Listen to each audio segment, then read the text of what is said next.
गोंदिया जिल्ह्यात सध्याच्या घडीला 1508 सिकल सेल रुग्णांवर उपचार सुरू असून महिन्याकाठी 15 लोकांना रक्ताची गरज भासत असल्याची माहिती जिल्हा शल्य चिकित्सक डॉक्टर अमरीश मोबे यांनी दिली आहे। वर्ष 2010 पासून 1,05,500 लोकांच्या सिकल सेल तपासण्या करण्यात आल्या।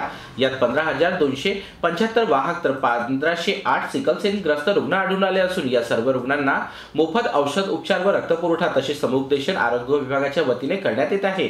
तर ह्या आजाराची मूळ लक्षणे रक्तातील हिमोग्लोबिनचे प्रमाण कमी होणे, हातपायावर सूज येणे, भूक मंदावणे, सांधे दुखणे, असह्य वेदना होणे, लवकर थकवा येणे, चेहरा निस्तेज दिसणे असे आहेत।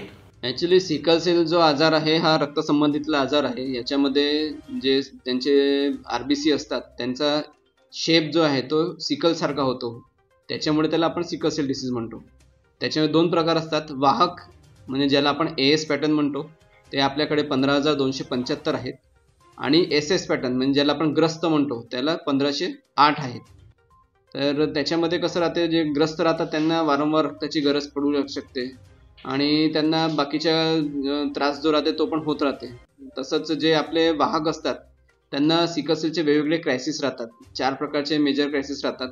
एक आपण वेझो ऑक्लुझिव्ह क्रायसिस म्हणतो, ज्याच्यामध्ये शरीराचं पाणी कमी होल्यामुळे त्यांना हातपाय दुखणं, छाती दुखणं, पोटात दुखणं चालू राहते। त्यांना IV फ्लुइड आणि बाकीचा उपचार केला का ते दुखणं कमी होते। दुसरं राहते सिक्वेस्ट्रेशन क्रायसिस, ज्यांच्या की मध्ये त्यांच्या स्प्लीनमध्ये सगळं रक्त जमा होते, स्प्लीनचा साईज एकदम रॅपिडली वाढतो आणि त्यांचे पूर्ण शरीराचं रक्त कमी होऊन जाते, त्यांना रक्त देण्याची फार आवश्यकता असते। तिसरा आहे मेगालोब्लास्टिक क्रायसिस आणि चौथा हायपर हिमोलिटिक क्रायसिस। असे 4 प्रकारचे क्रायसिस असतात। तर असे आपल्याकडे एकूण 15,275 आणि 1508 एवढे रुग्ण आहेत। राष्ट्रीय सिकल सेल निर्मूलन कार्यक्रमाअंतर्गत 11 ते 17 डिसेंबर 2024 दरम्यान गोंदिया जिल्ह्यात सिकल सेल आजार जनजागृती सप्ताह जिल्ह्यातील आरोग्य संस्थांमध्ये साजरा करण्यात आला। यात जिल्ह्यातील सर्व आरोग्य संस्था स्तरावर सिकल सेल आजाराची तपासणी व मार्गदर्शन शिबिराचे आयोजन करण्यात आले होते। जास्तीत जास्त लोकांनी आपल्या सिकल सेलची रक्त तपासणी जवळच्या प्राथमिक आरोग्य केंद्रात किंवा ग्रामीण रुग्णालय, उपजिल्हा रुग्णालयात जाऊन करण्याच्या सूचना जिल्हा शल्य चिकित्सक डॉक्टर अमरीश मोबे, जिल्हा आरोग्य अधिकारी नितीन वाडखेने, सिकल सेल तज्ञ अधिकारी डॉक्टर सुवर्णा हुबेकर यांनी केल्या होत्या।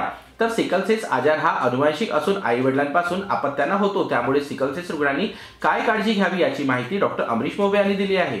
काउन्सिलिंगमध्ये आपण सिकल सेल AS पॅटर्न जर असेल तर त्यांनी नॉर्मल व्यक्तीसोबत लग्न करावं, AS पॅटर्नने AS किंवा ASS सोबत लग्न करू नये अशा प्रकारच्या सूचना देतो, जेणेकरून हा हळूहळू पुढच्या येणाऱ्या 2 पिढीमध्ये आपण हा आजार संपवू शकतो।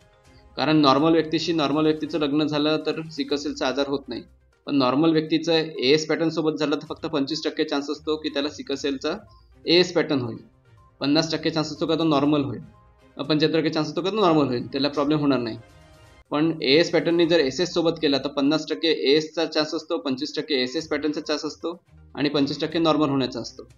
त्याच्यामुळे आम्ही काउन्सिलिंगमध्ये हेच सांगतो का जो कोणी वाहक असेल त्यांनी साधारण ज्याचं म्हणजे जो सिकल सेलचा नसेल ज्याला, अशा माणसासोबत लग्न करावं, जेणेकरून हा पुढच्या पिढीत आणि मग त्याच्या पुढच्या येणाऱ्या पिढीमध्ये पूर्ण आपण त्याचा नायनाट करू शकतो। या आजारावर उपचार नाही, मात्र आजाराच्या गंभीर त्रासावर नियंत्रण ठेवता येते। सिकल सेल रुग्णांना तज्ञ डॉक्टरांकडून नियमित तपासणी व रक्त चाचणी आवश्यकता असते। फॉलिक ॲसिडच्या गोळ्या नियमित घेणे, सोडियमच्या गोळ्यांचे सेवन महत्त्वाचे असते। भरपूर पाणी पिणे, दररोज 8 ते 20 ग्लास पाणी पिणे, वेदनानाशक गोळ्या, नियमित तपासणी व सल्ला घेणे, गरज भासल्यास रक्त संक्रमण करणे, समतोल आहार घेणे, आहारात विविधता ठेवावी, दिवसातून 3 वेळा आहार घ्यावा, मासे, अंडी, संत्री, हिरव्या पालेभाज्या, मोड आलेली कडधान्य, रोग झिंक असलेले पदार्थ खाणारे रुग्ण या आजारावर नियंत्रण मिळवू शकतात।